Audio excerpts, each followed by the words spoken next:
Everyone. My name is Patrick Sullivan, and I'm the President and CEO of the Halifax Chamber of Commerce. And it's my pleasure to welcome you all to our Navigating COVID-19 webinar series with our experts today from MNP. Today is your chance to ask questions about cash flow considerations, tax implications, and qualifications for both the Canadian Emergency Response Benefit and the Canada Emergency Wage Subsidy.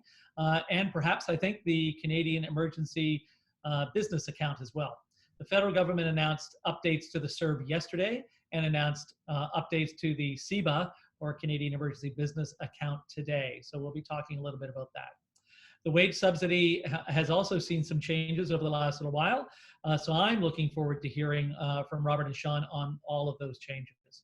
The Halifax Chamber continues to update our COVID-19 resource page daily as new information and funding becomes available, and sometimes multiple times a day, as we are today. Check halifaxchamber.com/COVID-19 for information on government funding at all levels, updates from the municipality, and how to keep supporting local by buying at local restaurants or shops, B2B resources, and more. And now it's my pleasure to introduce our speakers today. We have two speakers: Sean Stuart, Chartered Professional Accountant. That's not him. At MNP, Sean specializes in Canadian and US tax planning and compliance for private business and personal clients. We'll see Sean in a moment. And Robert Dean, who we can see, I believe, on the screen right now, business advisor at MNP with more than 20 years of experience in tax planning and compliance, compensation planning, succession, and consults on a wide range of business issues. And until very recently, he was also a board member of the Halifax Chamber of Commerce. Robert and Sean, thank you very much for joining us today. I'll turn it over to both of you. Thanks, Patrick. Very much appreciate the intro there. For those of you who are tuning in today, thank you for joining us and listening to us ramble on for a bit. We do have about 2/3 of the presentations dedicated to the wage subsidy and the employee benefits that are available. The remainder, we have a discussion on some things about getting ready. What we're referring to is preparing for the bounce back. You know, there's two parts of what we're dealing with right now. First, we're dealing with the immediate. Let's figure out what we do today to get people safe, to get them what we have to do with our business, either to wind it down and put it into a dormant state, or be able to carry on in where we are today. Once we get past that, then the next thing that we need to do is think about what comes next. How do we prepare for the bounce back? Eventually this will pass. And when it does, it's going to be all hands on deck. Businesses are going to need to be ready and prepared to move forward and be serving their customers and recover from this as quickly as possible. A little about ourselves. Our firm is an MNP. You may have heard of us. We merged here in Nova Scotia about 3.5 years ago. Before that, we were a firm called WBLI. Across Canada, there is approximately 5,000 team members with about 800 partners. And it has been an amazing experience for us, particularly in this time of how we're able to really help clients from one coast to the other by pulling together groups of experts and thought leaders from all parts of the country. So the things that we're feeling here are exactly the same things that people in Edmonton are feeling, Calgary, Vancouver. Well, maybe not Vancouver, their weather's better. But you know, from coast to coast. And it's very gratifying to be able to have this group of people to call upon and be able to have the voice of small business heard. One of the other things is that we're very proud of is that we have become over the last number of years sort of the voice of small business within Atlantic Canada, and actually across Canada. Our firm focuses entirely on what we call the mid-market, not the very small, not the very big, but those businesses that drive the Canadian economy.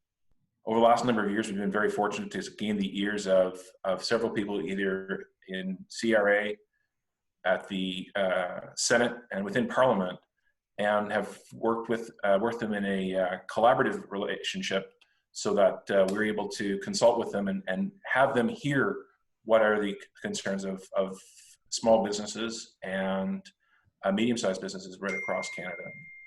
So we're very proud of that. So coming up, the one thing I can tell you about this presentation is from those discussions, CRA, the Government of Canada, Department of Finance are doing their damnedest to try and make this happen as quickly as possible. It is at lightning, breathtaking speed in comparison to the normal process that they are working. Just like the rest of us, they are in uncharted territory. Recently, we offered to the senior officials to allow, to give them early feedback on proposed legislation, to point out things that they may not have thought of in the drafting, and to work with them collaboratively. They thanked us very much for that. They would have loved to have that happen, but they're actually going immediately from draft to publication. That's why we're seeing so many questions, so many holes, and so many things in the legislations and the programs as they're being announced, because they're making it up on the fly just as we are. One of the things that is also known is that the legislation that has been put out there has been on a broad basis. It has really been about getting legislation out that covers the majority of Canadians and Canadian businesses. There are businesses that should qualify that won't. There are businesses that should not qualify but will. CRA's come back on a number of occasions and said, we realize this and we're going to try and rectify it when we can. And that's sort of we're doing the best we can under the circumstances. So it's a very, very fluid situation. One of the things I can guarantee you is that by the end of this presentation, something else would have changed. Quite honestly, literally in the room prior to this, we made an announcement. We were making revisions to one of the slides because one of the programs had changed. Coming up, I'd like you to first listen to Sean. He's going to have a description of how the two benefit programs that are available, the CEWS and the Employee Benefit Plan. Sean, if you want to take it away, thanks. Okay. Sorry, Sean, before you start, if I could just remind everybody, there is a chat function at the bottom and there is a Q&A function. So you can ask questions on the Q&A. I see there's some questions there already, and the chat function as well. So just a reminder that those are available, and we'll answer the questions as we go. Some of them may be answered as we go along, or we'll answer them at the end. Okay, sorry, Sean. So Patrick, before I go on a spiel, you can see and hear me? Yes, absolutely. Yep. Okay. I guess just on this slide too, we're almost coast to coast, and hopefully in a few months we'll be all the way from BC to Newfoundland.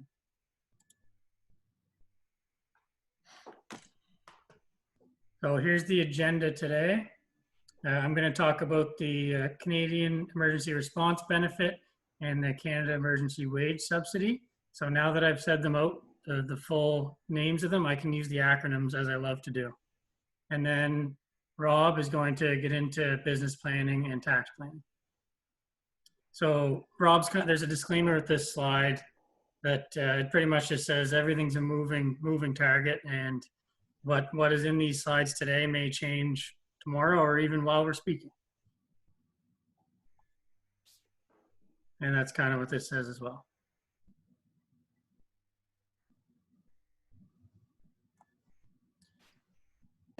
So employee considerations, I realize there may be business owners and employees on this call, but business owners are employees too. So just keep that in mind. Don't go to sleep for all the owners out there, because you're also employees.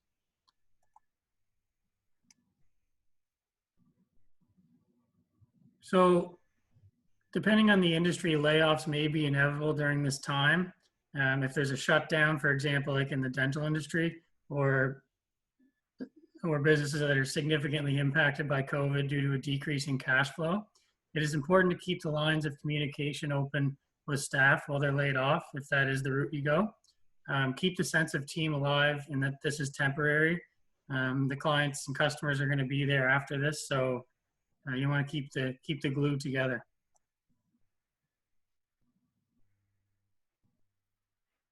Yeah, so again, be open and honest with all the employees. Keep in touch with them if you have any updates on timelines for your industry.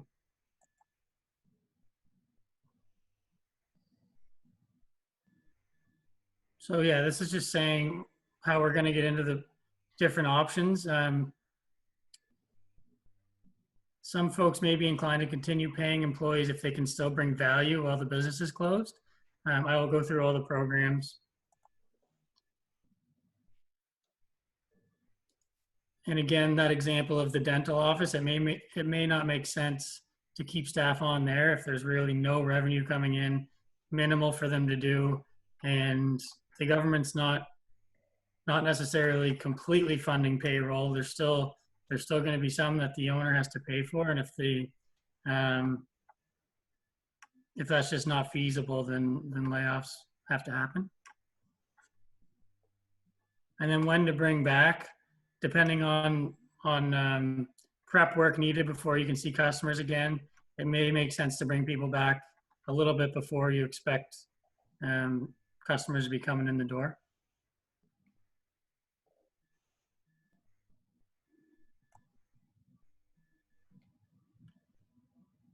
So the key takeaways from this slide, temporary layoffs don't remain temporary forever. It would be a good proactive action to speak with an employment lawyer about how long layoffs can go without triggering other consequences such as severance. Another point, employees will need records of employment for their employees to apply for EI. For the EI and the CERB, the employees are truly laid off. They can't be coming in on a part-time basis. Now this, Trudeau spoke yesterday that employees can be, individuals that are getting the CERB are able to make up to $1,000 a month. So that's a slight tweak in there there yesterday.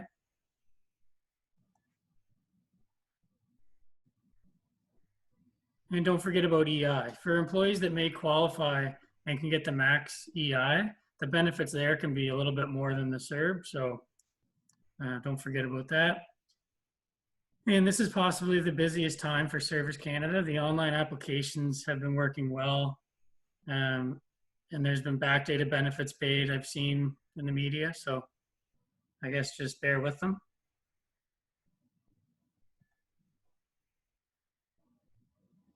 And now we'll go into what I like to refer to as the CERB. So here are the key points. It's a program that provides temporary income support to workers who have stopped working, which the stopped working will come up a few times here. The government really wanted to drive that home. Now, with yesterday's announcement, there's a little bit of leeway there.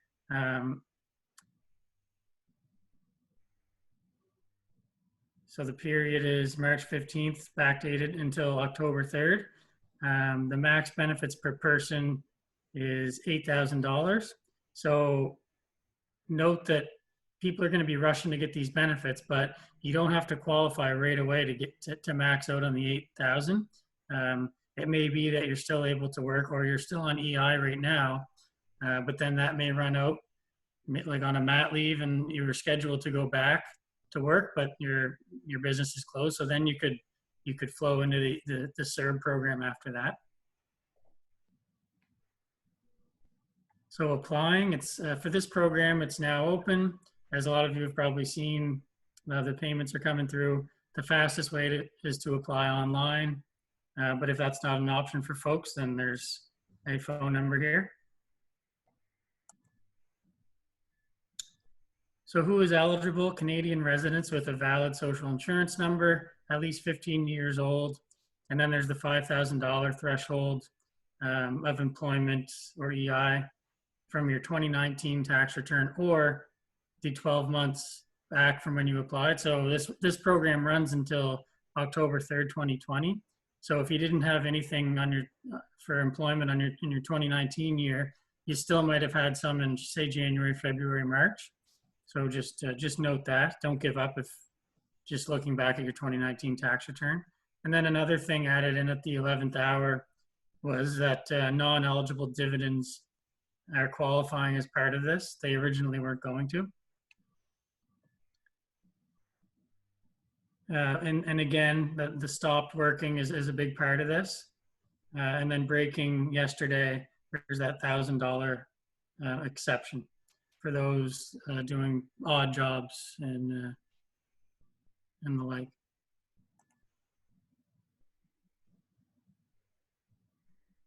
So yeah, this is kind of breaking down the ceases working part of it. You had to have, and you kind of have to expect to not be working during the period you applied for the CERB too. So I think those odd jobs are going to be okay with this, even if you expect to have them. But if you work 3 months, if you know you're going to be working 3 months out of, or 3 weeks out of the next month, I wouldn't apply in that case. So the big picture is CRA is actively trying to make this work, as folks need to put groceries on the table, but they are also being careful not to be exploited by those who shouldn't be entitled to the benefits. Exercise caution when applying for these. Also document when you work if you do go ahead and apply, just in case you're questioned later. If you have a logical explanation of why you think you qualify, nothing really bad can happen other than having to repay benefits. So what does cease working mean? This isn't a half measure. This is an extension of the EI program, really, if you look at it. For those who don't qualify for little reasons, like on a mat leave, if you run out of time and you would have gone back to work if it wasn't for COVID. Frequently asked questions. The CERB is taxable, so employees that are going to get, or folks that are going to get 8,000 over 4 months or 16 weeks, they'll be taxed at their marginal rates at the end of the year. And tax isn't withheld at source on these like people are used to, like on a T4. So just keep in mind, depending on what your other income is for 2020, there is going to be, if you don't elect to pay installments in the year, there will be a tax bill, assuming everything else, you were going to be close to zero on a refund balance owing.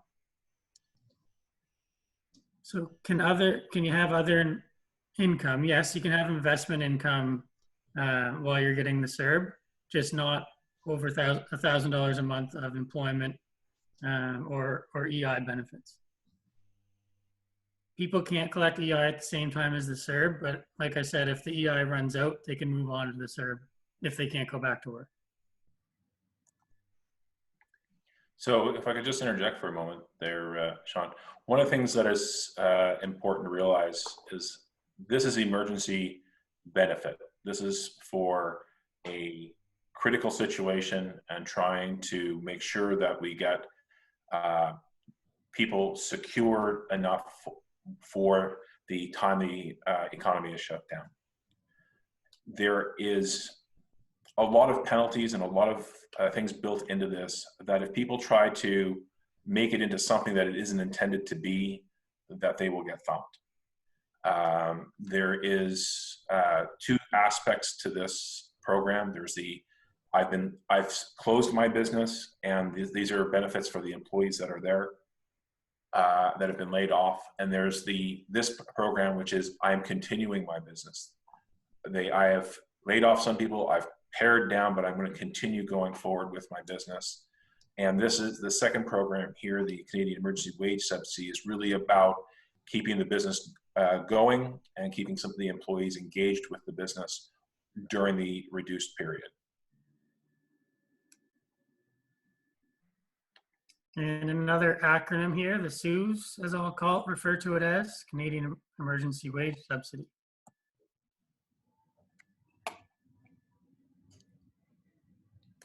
So what this is a subsidy for businesses with payroll for up to 3 months, starting March 15th, ending June 6th for now. That could be extended.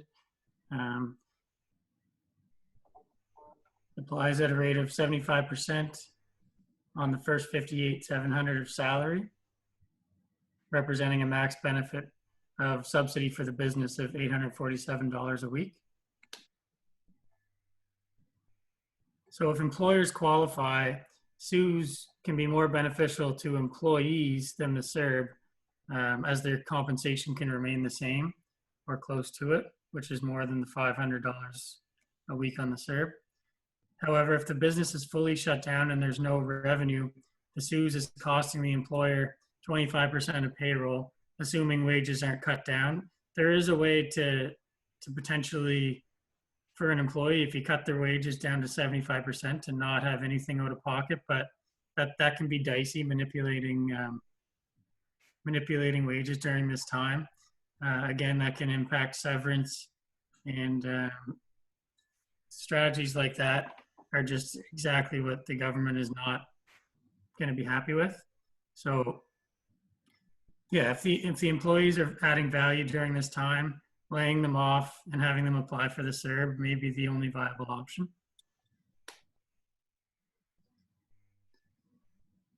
An eligible entity, being an eligible employer is kind of the easy part. Most businesses are covered.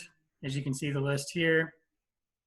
Eligible employee, you'll note that I put this in quotations because everyone loves double negatives, but pretty much what this is saying is the employees are basically on the payroll and haven't been off of it for a 15-day or more period. So calculating revenue, this one originally was going to be somewhat straightforward. There's still nuances to calculating revenue. As people know, there's accrual versus cash. So I think as long as you're being consistent when you're comparing 2020 to 2019, you should be fine. But this is an area where if there's any area to all of this that you're going to consult with your advisor before submitting for benefits, it would be this part.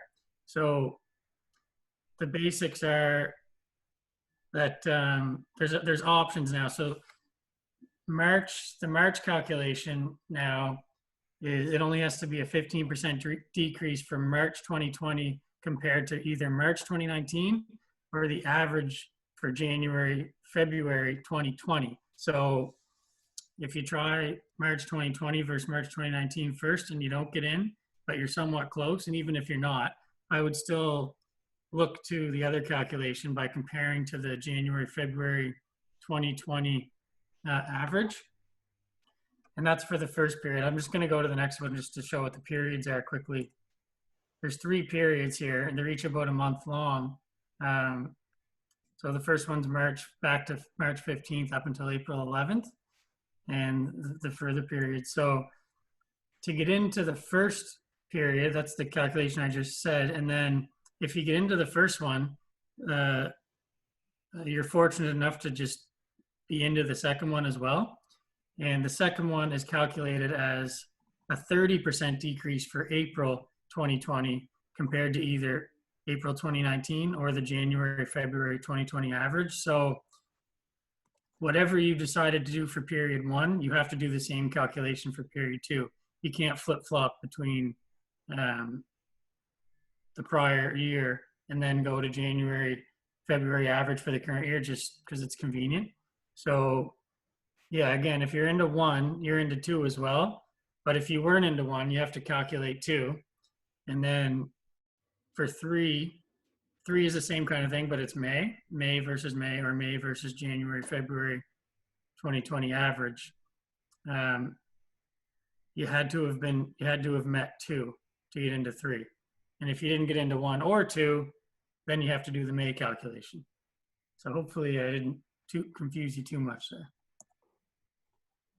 And again, here's the periods, and it just kind of says what the reduction in revenues have to be. So like I said earlier, $847 per week per employee is the max subsidy. That's based on an annual salary of $58,700. Therefore, if an employer has staff making in excess of that amount, they don't get subsidized on that excess. So that's back to like it would have been before. You have to cover 100% of their payroll. Eligible remuneration mainly includes salary slash wages. So some business owners in the community may see this as an opportunity to manipulate staff salaries during this period to game the system. I just want to caution that the government has threatened harsh penalties for abuse, as Rob has mentioned. So then we get into non-arm's length employees. Many owner-managed employees often pay themselves when cash is available, usually in the form of dividends at the end of the year. These owner-managed employees would not be eligible for the CEWS funding based on current legislation, unfortunately. The government is continually exploring eligibility requirements, MNP nationally will continue to work with the government to communicate the needs of businesses, including owner-managed family businesses. Really, we're trying to argue that our clients, there's not really a big difference between dividends and salary for compensation. So getting them to change that might be a tall order, but it would be great if we could get historical dividend paying owners into this program. But non-arm's length employees, as it stands, they have to rely on historical wages, and dividends aren't wages, so they can't really get into this if they haven't been on the payroll. And this is proposed, not legislation yet, but it seems that employer portions of CPP and EI on salaries during this time will be 100% refunded. So how to apply? They're taking a little bit on this one. Hopefully it'll be available shortly for this program, and you can do it through CRA's My Business account, as well as an alternative web-based application. And just a main thing here, attesting to the decline in revenue, the individual who has principal responsibility for the financial activities of the eligible entity must attest that the application is complete and accurate in all material aspects. So the owner of a company should be involved in this calculation if there's a controller doing it, because it's on them. It'll come back to them if they apply, get benefits, and then really shouldn't have qualified. And then compliance, we've touched on this a couple of times, but this is an emergency program as well. There are likely holes or opportunities to take advantage. That's why the government has included harsher than ever penalties. This is not the time to do retroactive planning to get into any of these programs. For example, someone taking a retroactive management fee to get some employment income to get into the CERB, or trying to doctor payroll to backdate to get into that. So the government subsidy is taxable as government assistance to the company. Also, the wage expense for the period will be much less on the corporate tax return because so much of it has been subsidized. So that's less of a corporate deduction. But I don't really see that as a big issue because revenues at the same time are going to be that much lower. So the key thing here, we didn't include this one, but there's also the 10% subsidy for businesses that don't meet these revenue thresholds and don't get into this program. You can't get both, so you can only get the max 75% subsidized of payroll. And then both the CERB and the CEWS can be in play for a given business. For example, the owner may choose to participate in the CEWS to obtain the $847 per week from the government because they know they're going to be doing a little bit with the business and won't qualify for the CERB anyway, because they would have been working during these periods. He or she may choose the core group of employees to still be on payroll and get their full pay and be 75% subsidized. But then others who have nothing to do, it's just not feasible to keep cash flowing their salary, so they may have to be laid off and collect the CERB. So now I'm gonna, unless Rob has some comments on this program, he's gonna take over into his sections. We do have about a number of questions that are coming up here in the question and answer section. We're not ignoring you. We're going to address as many as we can later on. I do believe quite a number of these questions are going to be answered in this sort of next section as we're talking. The one thing I'd like to point out is that, we've got these two programs that exist together. We've got the one for employees that are laid off, or one for maintaining your employees, and those are there. People are trying to wedge themselves into one or the other. The wage subsidy does not fit all situations. It is for a larger amount for a shorter period, where the benefits for employees is for a smaller amount for a longer period. The maximum benefit under the wage subsidy is about $10,800, where the maximum benefit under the other program is about $8,000. For about a $2,000 differential or $2,800 differential, you really need to look at the additional risk you are taking on as a business owner. If it is a matter of, if you are keeping your business going and this is part of the cash flow and this is going to help keep the doors open and going, that's what the program was intended for. If this is a matter of subsidizing personal cash flow or subsidizing household income while the business is slowed down, you want to be more careful. It may be that you want to apply for the CERB program, even though it's a slightly lower amount rather than the wage program, because there can be more things that come with it. There is going to be more scrutiny. There is going to be CRA audit. And there are going to be things around, okay, if you were still open and having a salary for yourself, what were you doing? How were you interacting with the business? My advice to my clients is to make sure that they retain, I'm not saying a log, but a diary of sorts, just to document how they are acting with their business when they are the employee that is remaining, what duties and functions that they're taking on a day-to-day basis. We've looked at some businesses where the doors have closed entirely, business has stopped entirely, and the question comes up as to, okay, then if we have some people left on salary, what is it that they're doing? So we're trying to keep our clients advised and prepared for questions that may come later. They may not, I like to refer to it as in case of the emergency, break glass function, where we just keep this information together. We are prepared for the questions if they come. If they don't come, all the better. What I would like to turn the discussion to now is cash flow. Actually really looking at the lifeblood of the business. You'll have to apologize here at this point. Sean actually has the control of the presentation, so every now and then you might see me just wave or point and try and get him to move the slides for me. Cash flow is the lifeblood of every business this time and any time. And losing your revenue and having it dry up so suddenly is scary.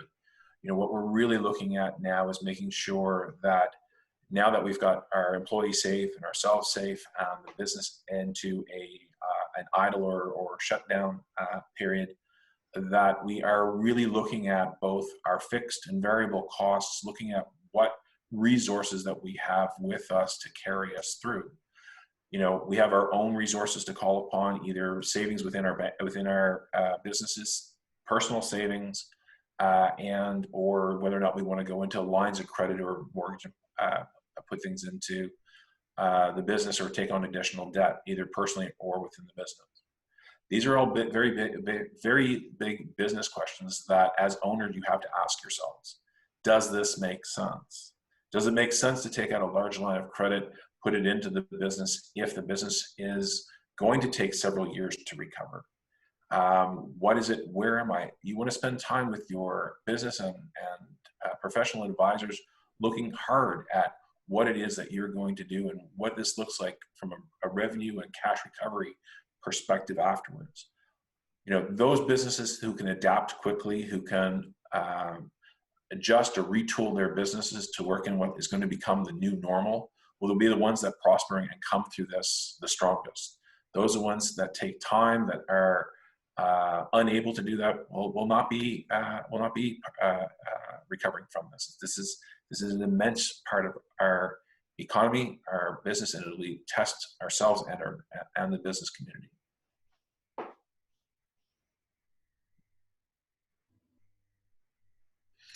Work on keeping cash coming in.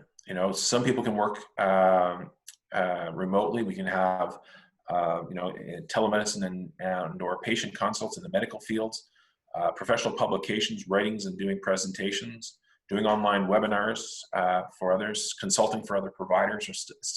There still is an economy going. If when you're looking at your own practice, your own business, you want to make sure that you're looking at things such as, am I owed money? Many times, because we have businesses going well, we may not spend as much time going through our receivables and asking to get paid. This is a time to spend some time going back and making sure that those individuals have been paid. Contacting patients, clients, individuals that have not yet been paid or ask for payment. Another thing is to go back and speak with the chartered banks. All the banks right now realize that this is that by being engaged with their customers is going to be the best way for them to see their business through to the long haul. We're all in this together. There is no benefit from having, the banks are not looking to shut people down and sell assets. Really probably isn't a market for it. They'll lose money that way. Landlords aren't looking to evict people and try and get a new tenant in because there's no one to bring in them. This is really about people working together, and the best ways of making sure that your business comes through and succeeds is that you have good conversations with your providers, be it your banks, your insurance companies, your vendors, your suppliers, and making sure that you have an ongoing, robust discussion of what it looks like now and what it's going to look like next, and carry on from there.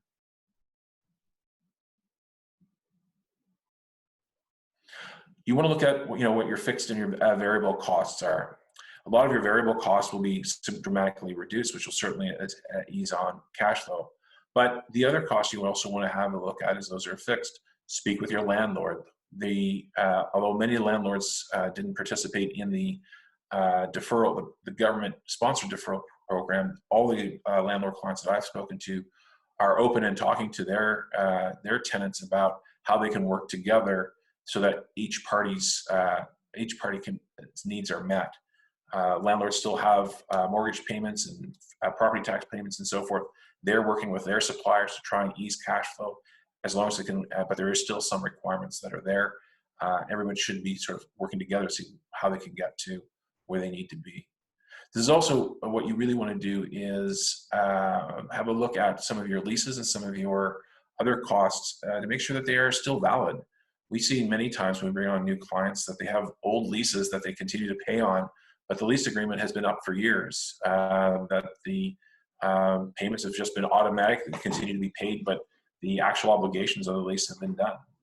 Review your insurance policies, review your any of those contractual obligations to find out where or what needs to be paid. Do you have enough coverage? Do you have too much coverage? This is a good time to invest some time in looking at that. Certainly, if you have in a business that has large insurance costs and you're not open for business, it would be a time to talk to your insurance provider, saying that if you're not open for business, there should be some sort of a discount or a adjustment to your premium costs if you're not having that threat or obligation that they're insuring against.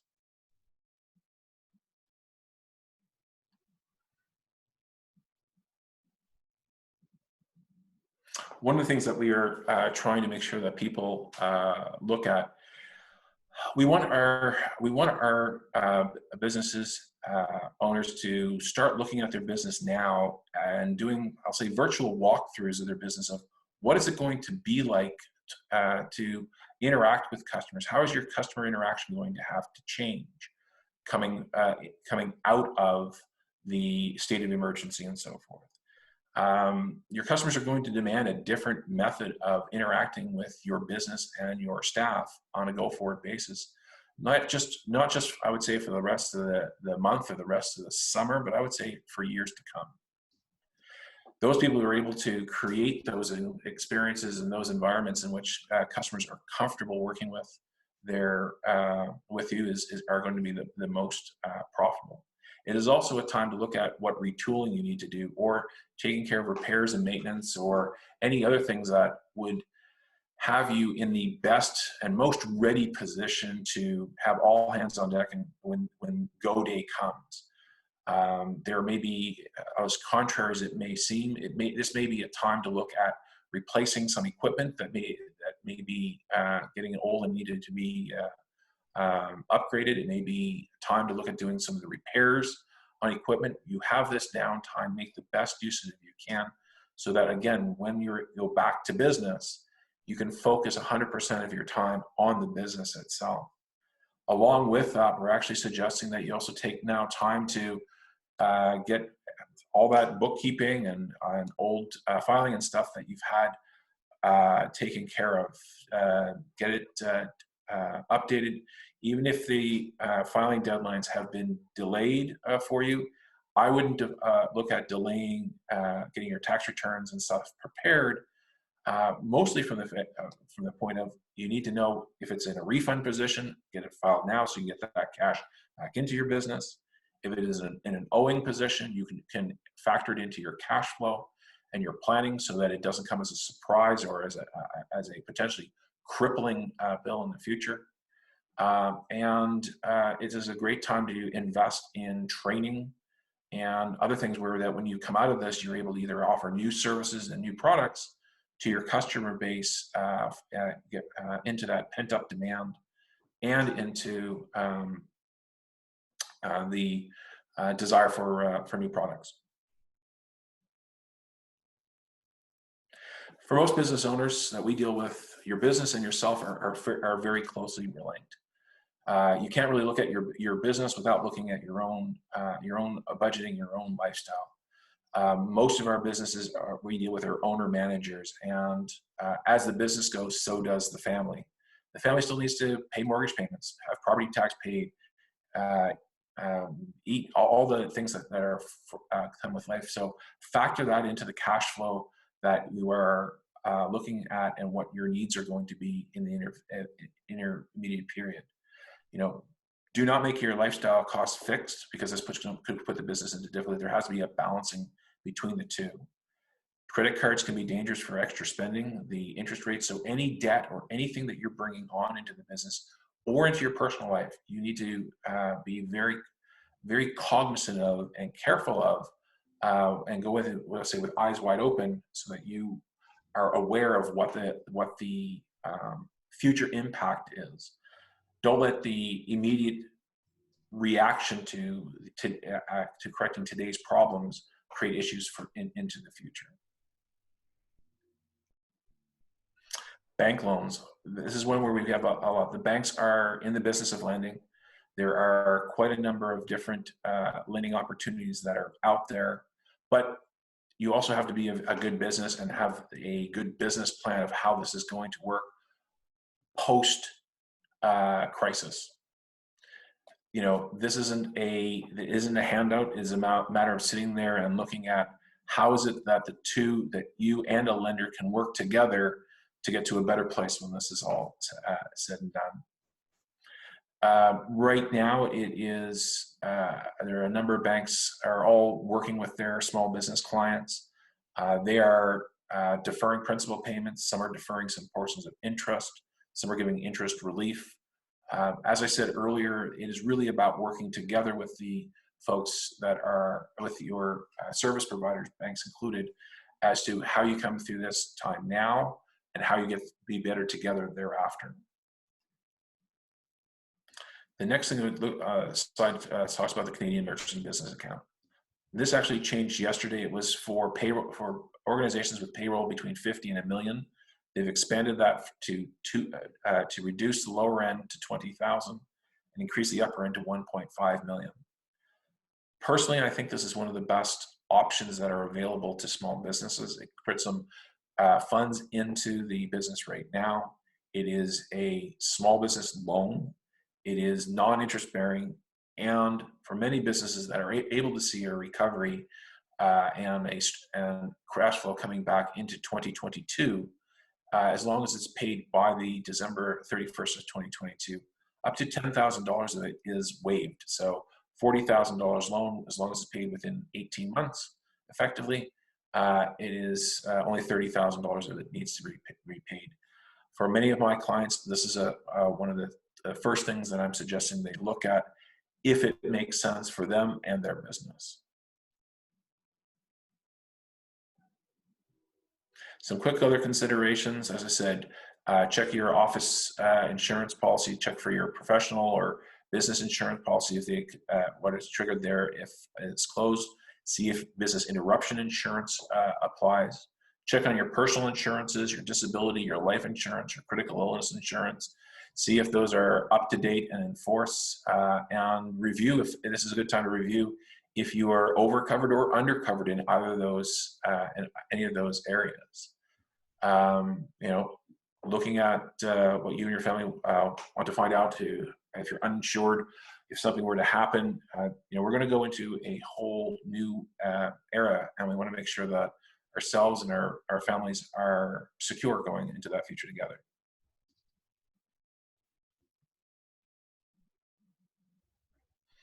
As I spoke before, review your contracts, make sure that, this is a good time to speak with cell phone providers, look at your leases and so forth, and see. There's many businesses right now who would be willing to discuss what ongoing lease terms may be. They're just as anxious about their business and making sure that they secure good long-term business as well. This is a great time to be having those discussions.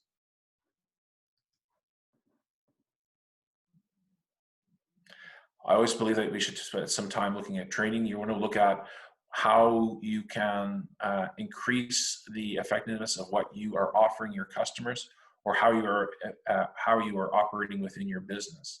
This may be the time to invest in that CRM, to be able to reach out to clients and so forth, to invest in learning about different things that you have always had on the radar as a someday I would like to be able to do this.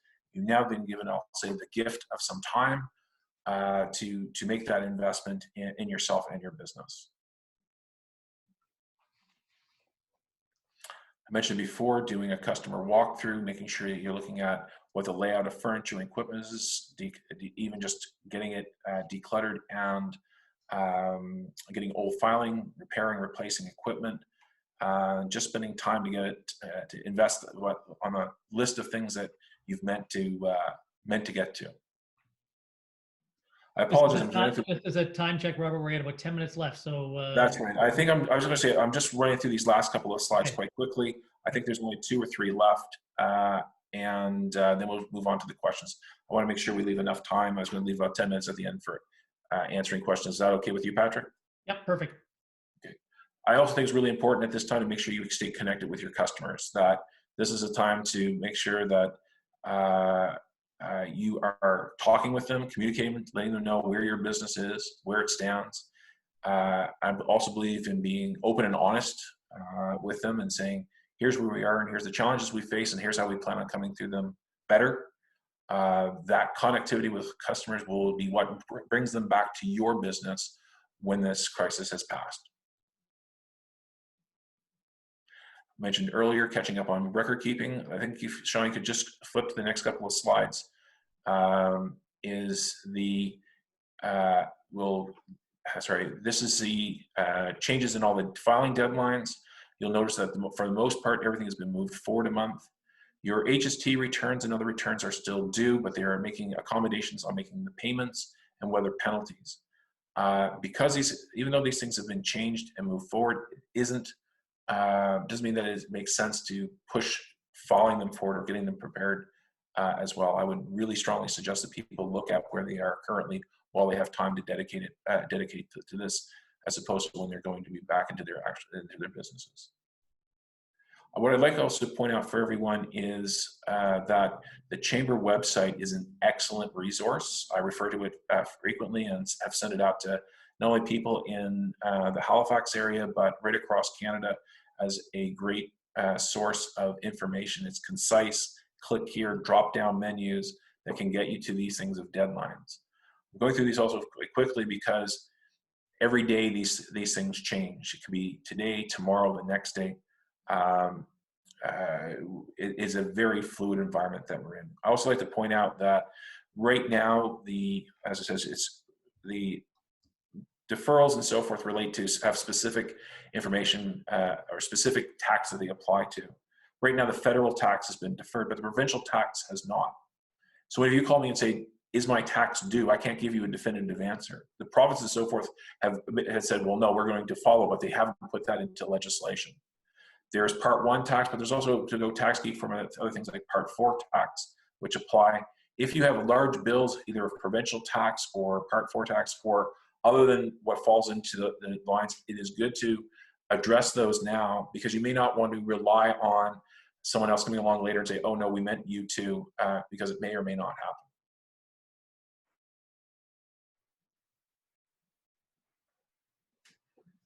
I think we can skip through. They're just accepting electronic filing covers. Mention the GST. So Patrick, I think right now we've got 10 minutes left. Let's play Stump the Chump. All right, perfect. Okay, great. The only thing I would say about the CRA sheet that you just had up there is I think people should be registered with CRA, right? Because that can aid in getting some of the monies that are available, I think, like the wage subsidy and those sorts of things. That's correct. Everyone should be, making sure that their electronic communications with the various provincial and federal authorities is up to date, so that they can, because that will be the methodology that moves funding or grants the fastest. Right. So I got a few questions here, quite a few, but I'll whip through them because I've tried to answer some as we've gone along that I knew the answers to. I'm hoping that they're right. Pretty sure they are.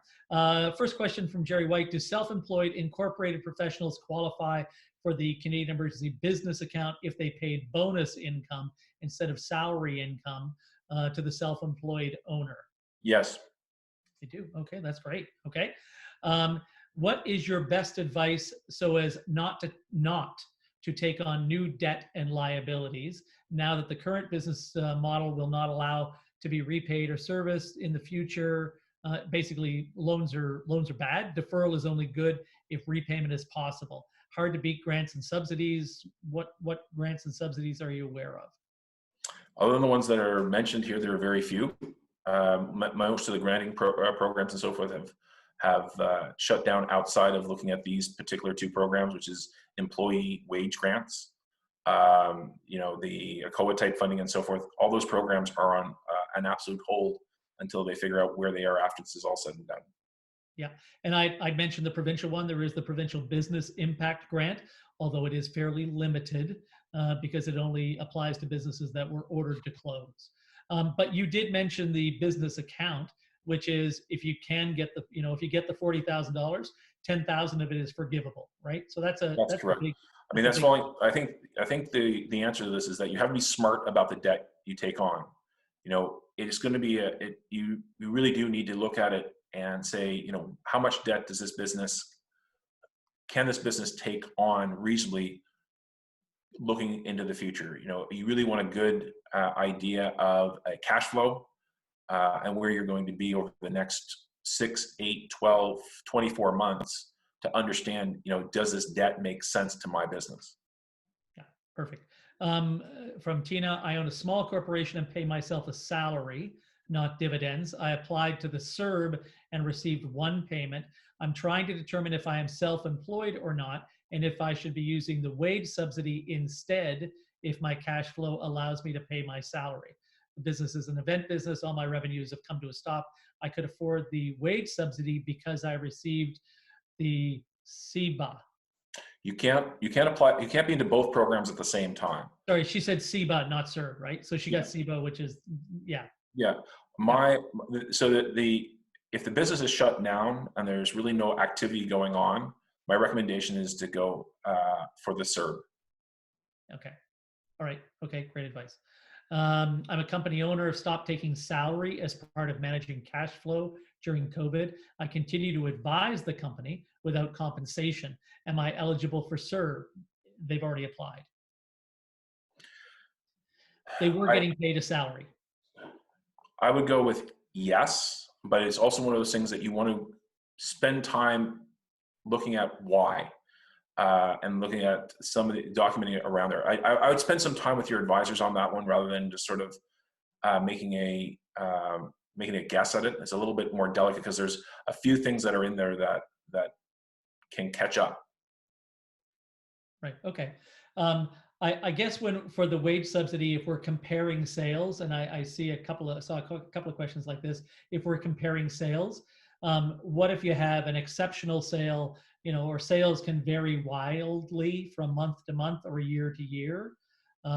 Is there a way to kind of ensure that you still qualify for the wage subsidy, even though your revenue may not be down that particular month? Or I think there's accrual, there's I don't really know. But if that was the case, I'd want to look at the particulars of the numbers and which months. I think my recommendation there would be not to go for the wage subsidy and go back and look at the CERB instead. Right. Okay. Company's revenue is almost entirely based on contract to contract service businesses and can't demonstrate the required revenue loss month to month, as revenues are typically seasonal. with large swings, high summer and fall, low winter, spring. Our challenge is a loss of future revenues due to COVID. We're lobbying for the loss of revenue requirements to be eliminated and base our future loss on the year-over-year comparison, presumably after the fact. Can they still take advantage of the wage subsidy? At this point, no. That would be something that we would look at. These are the types of things that we see coming, being put forth day to day, and this is why we're seeing each day something, I'll say tweaks or revisions to the legislation. As it stands, no, but there are many people in similar situations that are speaking with their MPs and speaking with lobby groups to make sure that that message is heard. That, as I said, right now it was to get that first initial chunk of the majority of businesses, and there's going to be a lot of folks that fall outside of that should be receiving some sort of assistance as well to keep their businesses going. Yeah, and I would really encourage people to think of this as a cascade. So look at the options from the federal government, whether it's the wage subsidy, the business account, all of those things. Then look at the provincial opportunities, and ultimately then look at any taxes or anything that you can get deferred from the province. So don't just look in one place, look in all of those locations. I'm just going to go back to the questions that I answered, and I'm going to hope that I answered them correctly. If you get them all right, we'll hire you. Okay. So is there a choice for a company or shareholders, directors who take dividends as a choice of payment rather than being on payroll as an employee? So I said you can qualify for CERB if you took dividends. If the company was over $20,000 in salaries, the company can qualify for CEBA, but you can't. Correct. Yeah. Okay. Okay, good. Geez, I guess I'm going to get hired. That's great. Maybe just if they're still working during that period, though, be careful with the CERB. Right. Right. Right.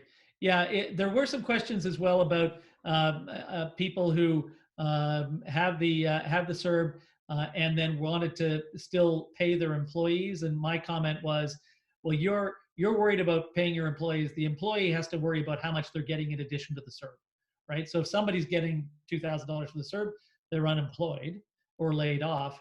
If they can get up to $1,000 as of yesterday, but they are the ones that need to be careful, right? You're not paying them. You're only paying them the wages, which would be up to $1,000, right? We're at time, I think. Is there any way that people could ask you guys questions or reach out to you? Would that be okay, Robert? Or what we would appreciate is that if they could send their questions to the chamber over the next few days. Okay. Our information is up there as well. We certainly are happy to engage with folks and have a chat or provide some commentary. But what I was thinking would make sense is that if the chamber is able to collect questions after this, consolidate them, and then what we could do is put together a one-pager or address those questions, and then it could be published alongside the video of this presentation. Right, and this video will be available. So there were some folks that had asked for slides. I think the preference is that folks would rather not send the slides out, but the slides are all available in the video. If you'd like to go back and take a look at the video, we will publish the video after the webinar. Okay, so thank you very much, Sean and Robert, for joining us today, and thank you for attending and asking questions. We are hosting more and more webinars every week with access to experts in capital, not-for-profit, mental health, and more, fitness even. So please head to halifaxchamber.com events for a full lineup. We've also recorded this webinar, and it will be available to all attendees shortly. It's now 3 o'clock on Thursday. I believe the Premier is speaking shortly about COVID in Nova Scotia. And my hope is that although we've talked a lot about federal programs, that Nova Scotia, the province of Nova Scotia, will be coming up with some additional programming over the next few days. So do keep an eye on that, and we will certainly get that out to you with our chamber communication. So thank you, everyone, and have a great day. Thanks, Patrick, for having us. If the Premier is speaking in 30 minutes, Sean, you and I are going to go update the presentation again. That's See you later. Okay. Thanks. All right. Bye-bye. Thanks. Okay.